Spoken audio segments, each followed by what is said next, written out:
Bone marrow treatment అంటే operation చేస్తారా? చాలా నొప్పి ఉంటుందా? ఆ డౌట్ చాలా పేషెంట్స్ నాకు అడుగుతారు. సో మనం ఈరోజు నిజమేంటి తెలుసుకుందాం. రీజనరేటివ్ మెడిసిన్లో బోన్ మ్యారో ఆస్పిరేషన్ ట్రీట్మెంట్ అంటే చాలామంది భయపడతారు. డాక్టర్, బోన్కి కట్ చేస్తారా? ప్రొసీజర్ చాలా పెయిన్ఫుల్ ఉంటుందా?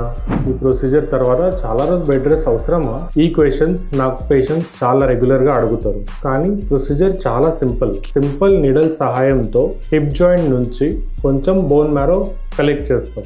మన బాడీలో బోన్ మ్యారో ఒక న్యాచురల్ రిజర్వాయర్ లాగా ఉంటుంది.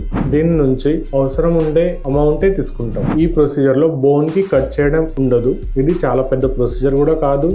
బోన్ స్ట్రక్చర్కి చాలా వరకు డ్యామేజ్ కూడా చేయం. రీసెంట్ టెక్నాలజీ వల్ల బోన్ మ్యారో ఆస్పిరేషన్ టెక్నిక్ చాలా safe, painless and simple procedure. అందుకే వినగానే భయపడకండి. మీ ట్రీట్మెంట్కి ఏ ట్రీట్మెంట్ అవసరం మీ ఆర్థోపెడిక్ డాక్టర్ తోటి డిస్కస్ చేయండి.